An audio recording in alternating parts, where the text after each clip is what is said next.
ছোটবেলা থেকে এখনো পর্যন্ত দেখে আসছি বাবার ওয়ালেটে বাবা লোকনাথের এই ছবিটা রাখা। আস্তে আস্তে বড় হওয়ার সাথে সাথে মা আমাকে শেখালো, রনে বনে জলে জঙ্গলে যেখানেই তুমি বিপদে পড়বে বাবা লোকনাথকে স্মরণ করবে, তিনি নিশ্চয়ই তোমার রক্ষা করবে। আমার জীবনে তার উপস্থিতি এবং তার এই বাণী আমি বহুবার উপলব্ধি করেছি, কিন্তু এখনো পর্যন্ত তার এই পবিত্র ধামে যাওয়ার সৌভাগ্য আমার হয়ে ওঠেনি। যদিও আমি জানি তার ইচ্ছা ছাড়া এটা একেবারেই অসম্ভব, কিন্তু ওই যে মন থেকে যদি তার কাছে কিছু চাওয়া যায় তিনি কখনোই মুখ ফেরান না। তাই তো দেখো না, এই বছরের শুরুতে আমরা সপরিবার মিলে তার এই পবিত্র ধামে তারই ইচ্ছাতে আসার সৌভাগ্য আমাদের হলো। আমার আজকের এই গোটা দিনের গল্পটা বাবা লোকনাথের পবিত্র জন্মভূমি চাকলাধাম নিয়ে হলেও আমি জানি না কতটা আমি সেই বিষয়ে তোমাদের ইনফরমেশন দিতে পারবো, কারণ আমি নিজেই সে বিষয়ে পারদর্শী নই। তাই আমার চ্যানেলের আর 5টা ভিডিওর মতোই আজকে ভিডিওটাও শুরু করছি আমার পরিবারের সাথে কাটানো কিছু মুহূর্ত আর আমার অনুভূতিগুলো নিয়ে। তো চলো দেরি না করে একেবারে শুরু থেকে শুরু করা যাক।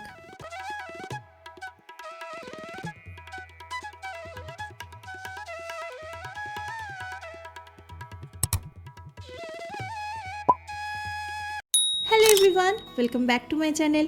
আমি মধু, আশা করি তোমরা সবাই খুব ভালো আছো এবং সুস্থ আছো। আজ হচ্ছে শনিবার, ঘড়ির কাঁটায় এখন সকাল 6:30। আজকে আমি মায়ের তুতে রঙের মটকা সিল্কটা পরছি, যেটা আমার ভীষণ পছন্দের। সকালে উঠে আমার যা সমস্ত কাজ থাকে সেগুলো সেরে স্নান করে পুজো করে এখন আমি রেডিও হয়ে গেছি। তবে দাঁড়াও, নিচ থেকে সবাই ডাকাডাকি শুরু করেছে। আমি আগে ব্যাগপত্র গুছিয়ে জানলা দরজা বন্ধ করে নিচে যাই, তারপরে তোমাদের সাথে বাকি গল্প করছি। বিয়ের পরে প্রথমবার আমরা দুই বাড়ির সবাই মিলে একসাথে কোথাও একটা ঘুরতে যাচ্ছি। ওই দিক থেকে মা বাবা তুবড়ি চলে এসছে আর এদিক থেকে আমরাও রেডি হয়ে গেছি। তারপর সবাই মিলে একসাথে গাড়িতে বেরিয়েও পড়েছি।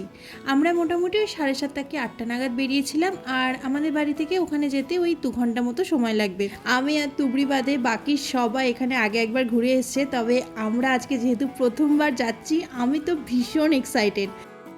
দেখেছো, এইদিকে আমার বকবকের চোটে আমি এটাই বলতে ভুলে গেছি সকাল সকাল সবাই মিলে এত সাজুগুজু করে কোথায় যাচ্ছি। আজকে আমরা যাচ্ছি বাবা লোকনাথের জন্মস্থান চাকলাধামে। যদিও এটা নিয়ে নানান মতবিরোধ রয়েছে যে বাবা লোকনাথের আসল জন্মস্থান চাকলাধাম নাকি কচুয়াধাম। তবে আমি না ছোটোবেলা থেকে এটাই শুনেছি যে চাকলাধামই বাবার আসল জন্মস্থান।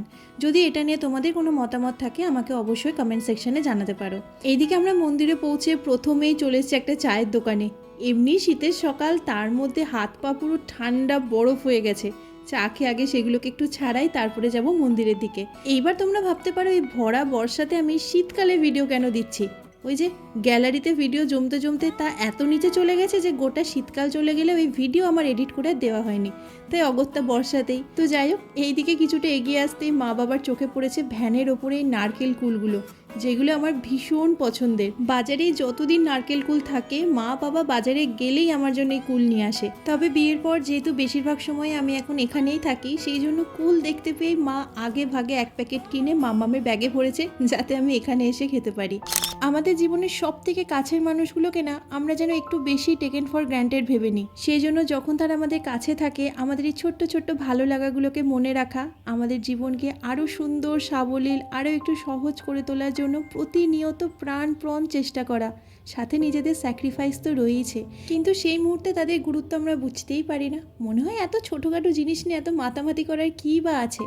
আমরা জীবনে যা কিছু পাচ্ছি তা তো খুবই সাধারণ, পাওয়া খুবই সহজ, কিন্তু আমরা যখন এই একই মানুষগুলোর থেকে দূরে থাকা শুরু করি তখনই আমরা বুঝতে পারি আমাদের জীবনে তাদের ভূমিকা ঠিক কতটা। আমাদের জীবন কতটা অসহায়, কতটা অসম্পূর্ণ তাদেরকে ছাড়া ঠিক তখনই উপলব্ধি করা যায়। আমার আজকের বলা প্রত্যেকটা কথা আমি আমার এই কমাসের এক্সপিরিয়েন্স থেকে বলছি। আজ প্রায় 8 মাস হতে চললে আমি বাবা মাকে ছেড়ে রয়েছি, আর এর মধ্যে এমন কোনো দিনও যায়নি যেই দিন আমি উপলব্ধি করিনি আমার বাবা মাকে ছাড়া আমি ঠিক কতটা অসম্পূর্ণ। সেই জন্যই তো দেখো, যে জিনিসগুলো ওই বাড়িতে আমার কাছে বড্ড সাধারণ, মূল্যহীন ছিল, সেই বিষয়গুলোই এখন আমার জীবনের সব থেকে বেশি গুরুত্ব রাখে। দেখেছো, এইদিকে তোমাদের সাথে গল্প করতে করতে আমাদের কতগুলো কাজ হয়ে গেছে।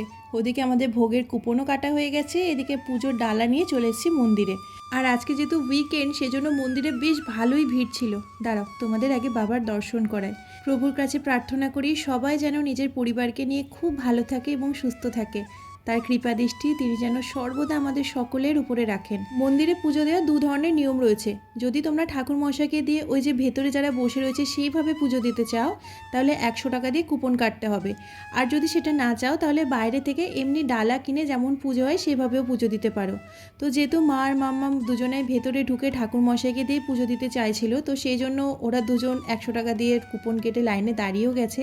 আর যত বেলা বাড়ছে তত ভিড় বাড়ছে, মানে এই লাইনটা প্রায় ভেতরে যেতে যেতে 1-1.5 ঘন্টা টাইম লেগে গেছিলো। তো ওইদিকে যতক্ষণ মায়েরা পুজো দিয়ে বাইরে আসছে ততক্ষণ চলো আমরা মন্দিরটার চারপাশটা একটু ঘুরে দেখি।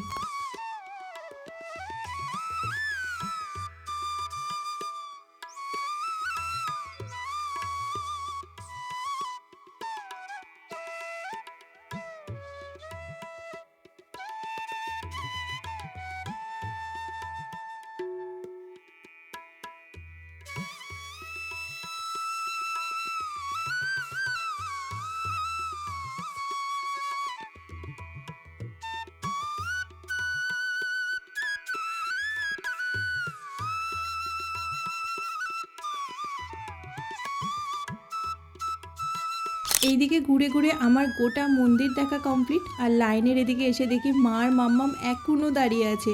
আসলে যত বেলা বাড়ছে তত ভিড় বাড়ছে, আর এনাদের ভেতরে যেহেতু বসার স্পেস খুবই ছোট সেই জন্য টাইমও লাগছে অনেক বেশি। প্রায় 1-1.5 ঘন্টা লাইনে দাঁড়ানোর পর এখন ফাইনালি ওদের টার্ন এসছে, আর মা আর মাম্মাম সেই জন্য ভেতরে যাচ্ছে পুজো দেওয়ার জন্য। আমি আরও এইদিকে বাইরেটাতে বসে রয়েছি। আর এই মন্দিরের সামনে বিশাল বড় একটা মাঠ আছে। যেহেতু এখন শীতকাল সবাই মাঠে বসে বেশ ভালোই রোদ পোয়াচ্ছে। এদিকে আমরা বসে থাকতে থাকতে দেখি মা আর মাম্মামের পুজো দেওয়া হয়ে গেছে। আর যেখানে ধূপকাঠি মোমবাতি জ্বালানোর জায়গা সেখানে ধূপকাঠি মোমবাতি জ্বালিয়ে মন্দিরের পেছন দিকেই মানত করে যে গাছটাতে ঢিল বাঁধে সেই গাছটার কাছে ও যখন ছোট ছিল তো মাম্মামরা যখন এখানে এসেছিল তখন একটা ঢিল বেঁধে মানত করে গেছিল। আর আজকে এত বছর পরে আমরা সেই ঢিলটা খুলে পুজো দিতে সবাই মিলে এসেছি। তো মাম্মাম সেই ঢিলটা খুলে পুজো দিল, তার সাথে আরও একটা নতুন ঢিল বেঁধেও গেল।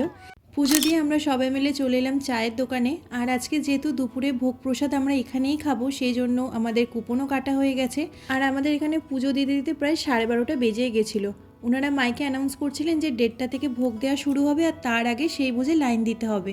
চা খেয়ে ভেতরে এসে দেখি মারাত্মক লাইন পড়েছে, আর টাইমের আগেই সবাই লাইন দেওয়া শুরু করে দিয়েছে। আজকে যে এতটা ভিড় হবে সেটা মন্দির কর্তৃপক্ষ বুঝতে পারেনি, মানে তারাও লিটারেলি হিমশিম খাচ্ছে এই ভিড় সামলাতে। আর এইদিকে তো যত বেলা বাড়ছে ভিড় তত বাড়ছে, লাইনও তত বাড়ছে।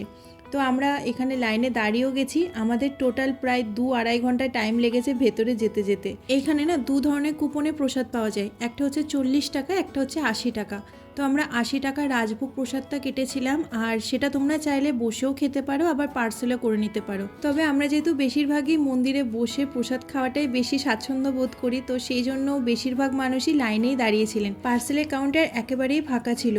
তবে শেষ মোমেন্টে এত ভিড় বাড়ছিল আর এত প্রেশার ক্রিয়েট হচ্ছিল যে মন্দিরের কমিটি থেকে অ্যানাউন্স করছিলেন যে আপনারা চাইলে পার্সেলও নিতে পারেন যাতে একটু ভিড়টাকে ম্যানেজ করা যায়। তো যাই হোক, আমরা যখন বেরিয়ে আসি তখন দেখি ম্যাক্সিমাম মানুষকেই পার্সেল দিয়ে দিয়েছে, যার ফলে ভিড়টা অনেকটাই কমে গেছিলো। তো আমরা লাইন দিয়ে ফাইনালি এখন চলে এসেছি ভেতরে। আর এখানে লম্বা লম্বা এরকম বেঞ্চ পাতা আছে। আমার তো এখানে ঢুকেই স্কুলের কথা মনে পড়ে গেছে। সেই স্কুলে যখন সরস্বতী পুজো বা কোনো অনুষ্ঠানে খাওয়া দাওয়া হতো এই রকম লম্বা বেঞ্চে বসে আমরা খাওয়া দাওয়া করতাম। তো আমরা ভেতরে ঢুকে পরপর সবাই একটা লম্বা বেঞ্চ দেখে বসে পড়লাম। তারপরে আমাদের প্রসাদ দেওয়া শুরু হলো।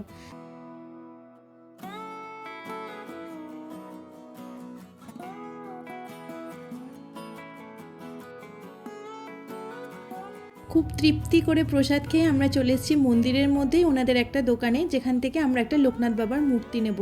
এখানে না এত সুন্দর সুন্দর ঠাকুরের মূর্তি রাখা ছিল যে কোনটা ছেড়ে কোনটা নেব বুঝেই পাচ্ছিলাম না।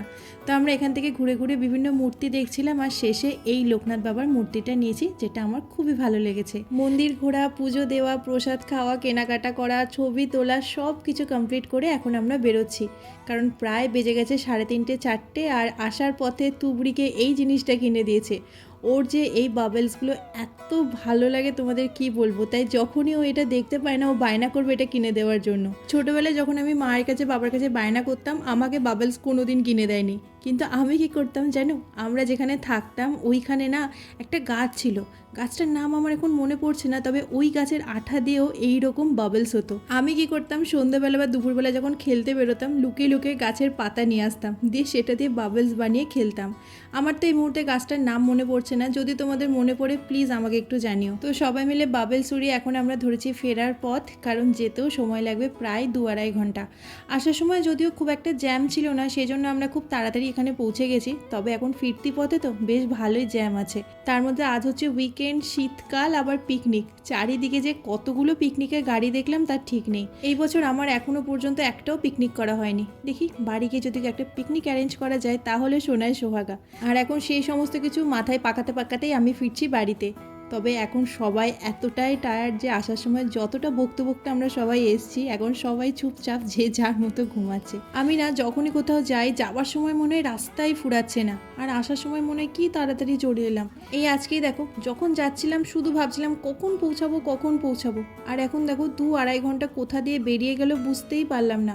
প্রায় বাড়ির কাছাকাছি চলেই এসেছি, আর ওই মিনিট 15-20 মধ্যে ঢুকে যাব। দূরে কোথাও না হলেও কাছে পিঠে কিন্তু সবাই মিলে আজকে খুব ভালো সময় কাটালাম। তো চলো আমিও চলে এসেছি বাড়িতে, এখন ফ্রেশ হয়ে আমিও একটু রেস্ট নিই। আজকে ভিডিওটা এখানে শেষ করছি। ভিডিওটা কেমন লাগলো অবশ্যই জানিও, আর যদি ভালো লাগে প্লিজ আমার চ্যানেলের সাথে থাকতে ভুলো না। সবাই খুব ভালো থেকো, সুস্থ থেকো, নিজের অবশ্যই যত্ন নিও। দেখা হচ্ছে খুব তাড়াতাড়ি পরের একটা ভিডিওতে। টাটা।